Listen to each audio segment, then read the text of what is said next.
This weekend, only at Macy's, it's our lowest prices of spring. How low? Diamond rings, pendants, and earrings, only $399, originally $1,500. Ninja blenders, now $89.99. And $395 men's designer suits, only $99.99. So if you're wondering why you should shop Macy's lowest prices sale, well, the name pretty much says it all. It's our lowest prices for one weekend only. Starts tomorrow at Macy's. Savings off already reduced prices. Exclusions apply. JRR Tolkien's Flight to the Ford isn't just a walk through the dark woods. It's a masterclass in how he weaves two tales across time, linking Bilbo's lighthearted adventure to Frodo's perilous quest with chilling precision.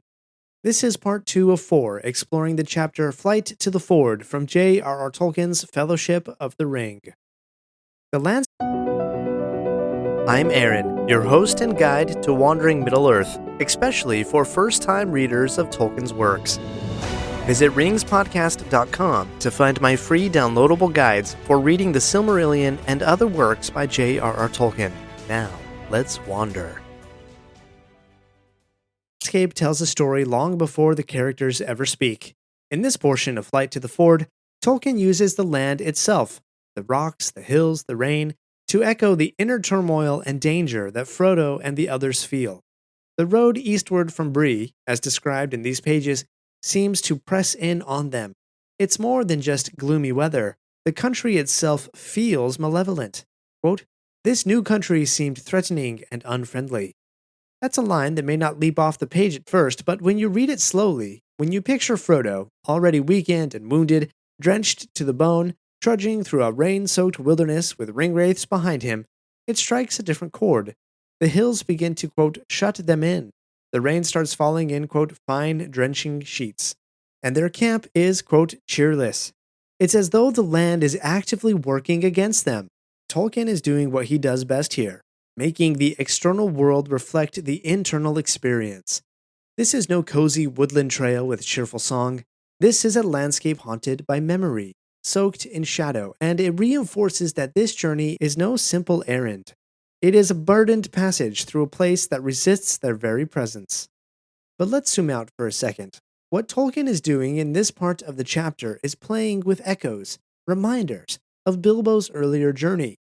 And if we pick up on these clues, we begin to notice how The Lord of the Rings isn't just a new story in Middle-earth, it's an intentional response to The Hobbit. In fact, you can start to see Frodo's journey as a kind of shadow version of Bilbo's, where the road is darker, the stakes are higher, and the echoes of the past are tinged with sorrow. There's this moment where Frodo sees, quote, ancient walls of stone and the ruins of towers. They had an ominous look. That line, it calls back directly to The Hobbit, to that part in the chapter Roast Mutton, when Bilbo sees the dark hills ahead, quote, dreary hills, rising higher and higher, dark with trees. On some of them were old castles with an evil look, as if they had been built by wicked people. That is not a coincidence. Tolkien is threading the past into the present, inviting the attentive reader, like you, my fellow wanderer, to remember the journey that came before. But he doesn't stop with the visual echo. The weather echoes too. Back in The Hobbit, Bilbo and the dwarves are caught in a spring rainstorm as they approach the land of the trolls. And here again, as Frodo and company pass over the last bridge and deeper into the wild, quote, the wind began to blow steadily out of the west and pour the water of the distant seas on the dark heads of the hills in fine drenching rain. Same landscape, same rain, but a different feeling entirely. Where Bilbo's rainstorm was more of a narrative inconvenience, a way to push the characters to the light of the troll's fire, Frodo's rain is a shroud, an obscuring and oppressive mist. We might even say a symbolic drowning. And this isn't just clever world building, it really is symbolic. Bilbo's journey was about finding courage, luck, and treasure. Frodo's is about resisting evil, carrying a burden, and surviving the slow erosion of corruption from the ring. So while the lands may look the same, and the rain may fall in the same rhythm, the emotional weight behind them is vastly different. Tolkien is telling us, without ever having to spell it out, that Frodo's road is no repeat of Bilbo's. It is a reckoning with what came before, and what must now be faced again, but in deeper shadow. Strider offers another thread in this tapestry of memory. As they travel, he shares tales of the evil realm of Angmar, the Witch King's dominion in the north, and the battles that were fought there against the ancient kingdom of Arnor. This land, he says, still lies under a shadow, and that's not just a bit of backstory for flavor, it's part of the world's memory, a living history that still pulses under the surface of the land. It's no accident that Strider is the one telling these stories. He's not just some wilderness guide with a good sword arm. He is the heir of Elendil, a descendant of the kings of old. And as he says, quote, "The heirs of Elendil do not forget all things past." I love that line. Because, in a way, Tolkien is talking to us too. You and I, like the heirs of Elendil, remember these stories. We see the connections. We understand that what happened in the past shapes what's happening now. And if your memory needs a little jog, I've got you covered. Head over to ringspodcast.com/flight for the chapter guide for this chapter. There are links there to earlier episodes that dive into the stories of Arnor and Angmar and those castles that look like they were built by wicked hands. And as Frodo continues his journey into deeper shadow, the boundary between the seen and the unseen continues to blur. Remember, he's carrying a wound from the Morgul blade. He's 10 days from Rivendell. He's soaked, weary, and slipping. And that's when Tolkien gives us another one of Frodo's strange dreams. In this dream, Frodo is back in the Shire, safe, warm, and surrounded by comfort. But not all is well. Tall black shadows stand looking over the hedge, watching, waiting. The contrast is stark. The Shire, that bastion of peace and simplicity, is no longer safe. Evil shadows lurk around the edges, even in Frodo's dream, even in his mind. It's a haunting image, and it reveals Frodo's state with uncanny precision. He has one foot in both worlds now, the green, peaceful world of the Shire, and the cold, shadowed world of the Ring. He is beginning to fade.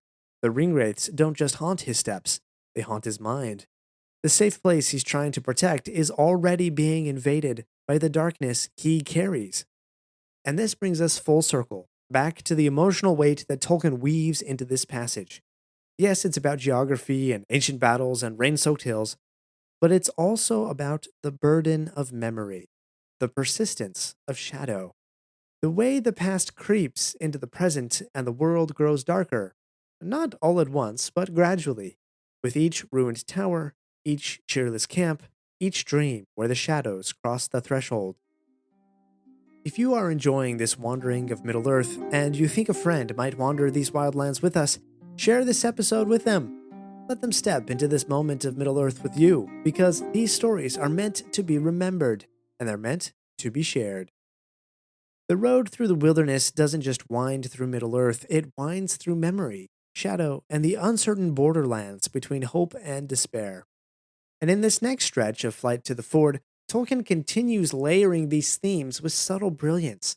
The landscape still broods, Frodo is still fading, and Strider, ever the guide, is doing everything in his power to hold both the company and their courage together. In the cold gray morning after the storm, Strider delivers some unfortunate news. They veered too far and now they're nearing, quote, troll country. Which, yeah, not exactly the route you want to take when you're shepherding 4 half-sized travelers and the ring-bearer who's slowly turning into a wraith. But what makes this moment more than just a navigation hiccup is that it's clue number 2, another breadcrumb in the path leading us towards something significant that's going to happen later in this chapter. Troll country. Again, Tolkien is echoing The Hobbit, but he's not just repeating himself, he's building suspense, foreshadowing, and creating a sense that the old paths are being walked again, but under a darker sky. As they continue, we get a scene that's now become familiar in tone. Frodo's condition worsens, his left arm is lifeless, and he feels as though, quote, icy claws are digging into his shoulder. This is no ordinary wound. It's a Morgul wound, the kind that doesn't just cut the flesh, but seeps into the soul. And Tolkien returns to one of his most powerful symbolic tools. Cold, evil in Middle-earth, is often felt as a chill, a frost, a death of warmth. It's not always fire and brimstone, it's something slower, more insidious. Think of the Barrow-downs. Think of the chill that follows the Black Riders. Even the memory of the Witch King carries a northern cold. And now that same cold is working its way through Frodo's body. But it's not just Frodo that suffers. Nature suffers with him. Tolkien once again blurs the line between landscape and emotion. Frodo looks around and, quote, the trees and rocks about him seemed shadowy and dim. It's as if the land itself is falling under the same spell that grips him. This is something Tolkien does masterfully and often. He makes you feel the mood by the way the world around the characters is reacting. And so we get another reminder that Middle-earth is alive in a deeply spiritual sense. And then, a small moment that says a lot. Sam is downcast, and Strider, without flourish, says, quote, "But do not give up hope, Sam." Simple. Not grandiose, no inspiring speech, but in a world where shadows have claws and the road is bent toward despair, that quiet reassurance carries the weight of kingship. It's a hint at the kind of leader Strider is, one who doesn't just fight evil with his sword, but pushes back the darkness with steady words and faithful presence.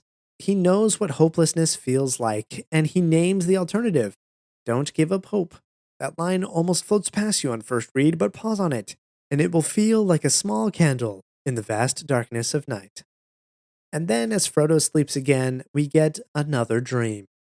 These dream sequences aren't just narrative pauses, they're psychological windows. And this one is eerie. Frodo dreams of, quote, dark wings circling above him, carrying pursuers who search every hollow and hill for him. There's something prophetic about this. Up until now, Frodo has only encountered the Black Riders on horseback. But here, in a dream, they're in the air. They're no longer bound to the road. Their reach is extending. It's a terrifying image, and if you've read ahead or seen the films, then you know what's coming. The Nazgul take to the skies on winged creatures. And somehow, Frodo knows it too. It makes you wonder what kind of connection is developing between him and these ancient deathless hunters. Is this dream merely a forewarning, or is it something deeper, a bleed over from the Wraith world into his own? That's the horror of the ring. It doesn't just sit on your finger, it draws you closer to the unseen. And once you're partially there, the barriers begin to slip. Time, space, perception, they all get a little fuzzy. So Frodo isn't just dreaming of what might come. He's seeing things that may already be real, in another layer of reality. I find that pretty chilling. But then, light. The next morning, Strider returns with good news. They're back on track. And as he shares that sliver of optimism, quote, the sun had risen and was shining brightly. The text tells us that, quote, the spirits of the party rose again. Even Frodo felt better in the morning light. There it is again, light as a balm, a recurring theme in Tolkien's world. Morning brings clarity. Sunlight, especially after darkness, acts almost like medicine in Middle-earth. It lifts the gloom and pushes back the shadows. And yet, not everything is healed. The scene ends with a reminder, quote, a mist seems to obscure his sight. Frodo, even in the sun, is not whole. He's been touched by the enemy, not just physically, but spiritually. And the mists he sees are not just literal, they're metaphors for his deepening journey into the shadow world. Even in the light, he is not safe. Even in the warmth, the cold lingers. Tolkien rarely lets us rest for long. He gives us a breath, but not full relief. And that's part of what makes this journey so real. The moments of hope are genuine, but they don't erase the cost. They simply make the burden more bearable for a time. So as the company moves forward, out of storm, out of shadow, and back onto the correct path, they do so with a little more hope. This weekend, only at Macy's, it's our lowest prices of spring. How low? Diamond rings, pendants, and earrings, only $399, originally $1,500. Ninja blenders, now $89.99. And $395 men's designer suits, only $99.99. So if you're wondering why you should shop Macy's lowest prices sale, well, the name pretty much says it all. It's our lowest prices for one weekend only. Starts tomorrow at Macy's. Savings off already reduced prices. Exclusions apply. Lord Vader, Operation Andor is underway. Excellent. If we release 3 episodes per week, the Lorehounds will never be able to cover every episode. The Imperial forces will crush the rebellion before it begins. Stand by. We're picking up something on our scanners. Echo Squadron, reporting in. Delta Squadron, on your left. Tango Squadron on your 6. With Imperial forces coming in fast, we're calling all rebels to join the fight this season.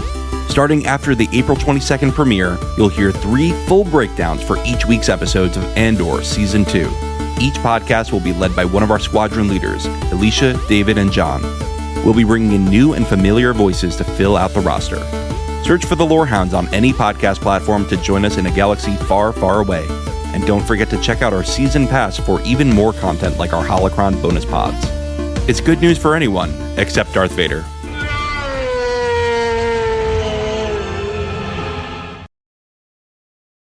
And now we arrive at a scene that at first glance might seem like a bit of lighthearted nostalgia, a callback, a moment of comic relief.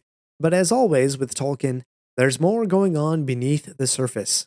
The company, worn down by days of cold rain, injury, and anxiety, suddenly finds themselves on a path made by, quote, strong arms and heavy feet. That phrase alone already hints at something other than the small feet of hobbits or the quiet tread of rangers. They follow this path until it brings them to a stony wall with a great door hanging ajar on one hinge. And what do they find inside? Old bones, empty jars, broken pots.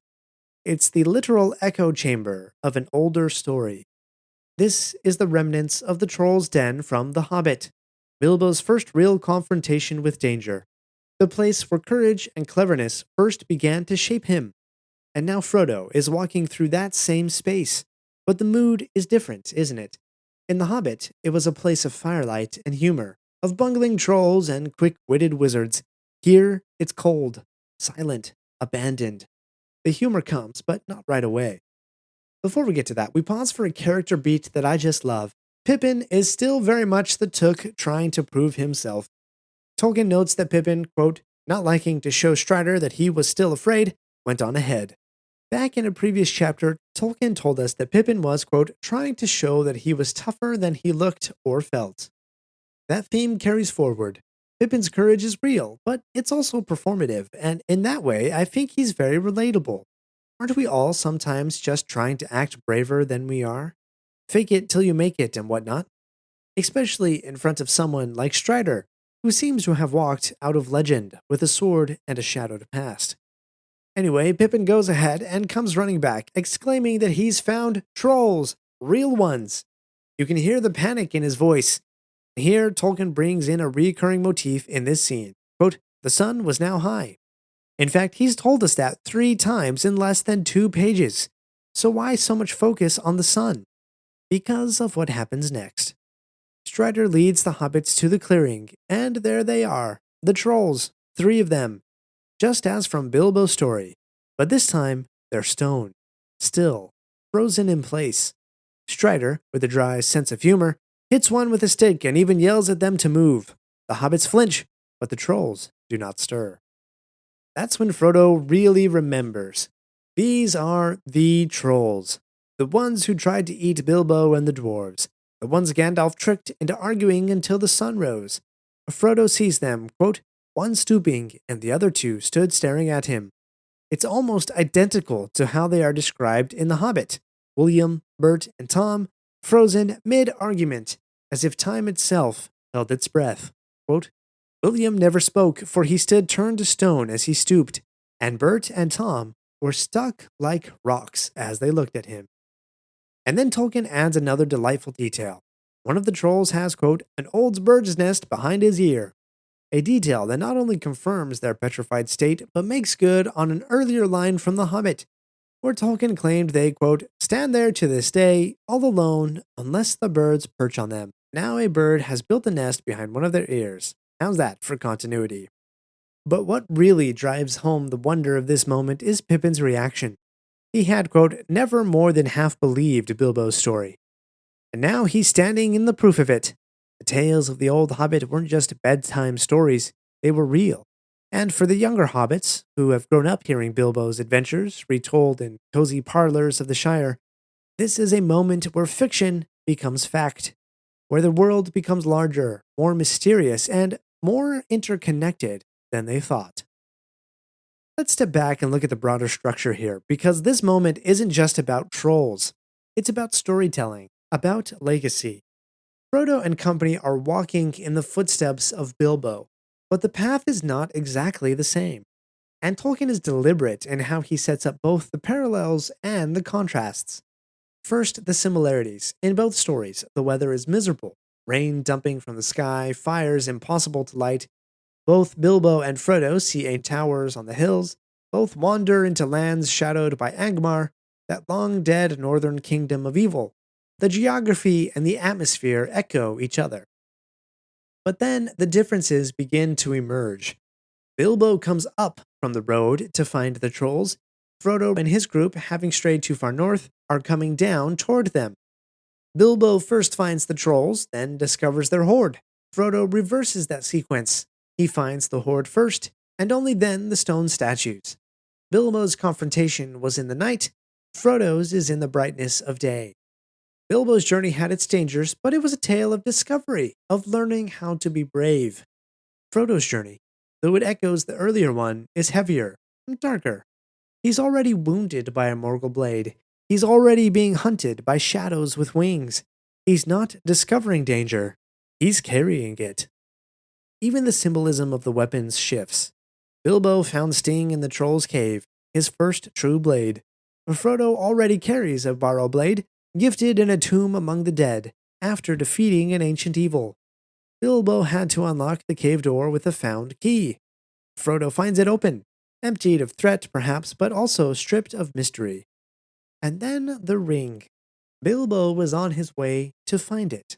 Frodo already has it, and its weight is with him always.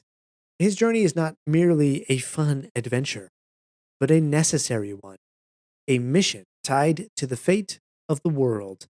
And yet, despite all these contrasts, Frodo finds hope here. Quote, "The reminder of Bilbo's first successful adventure was heartening. Bilbo went there and back again. Maybe Frodo can too."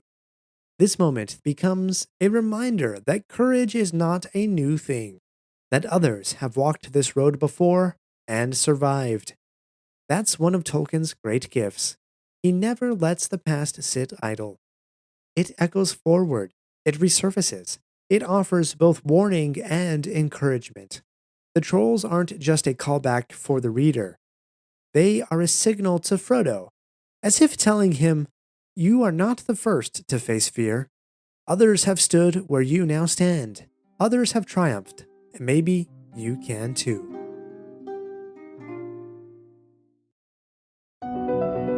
Thank you to this episode's executive producer, The Old One. If you would like to support the Lore of the Rings podcast, visit ringspodcast.com/member. If you found today's Wandering of Middle-earth to be inspiring, please share this episode with a friend. Lastly, if you would like to connect with me, I am most active on Threads. Find a link to my profile at ringspodcast.com and tap the @ symbol near the top. And thank you for wandering Middle-earth with me today. This weekend, only at Macy's, it's our lowest prices of spring. How low?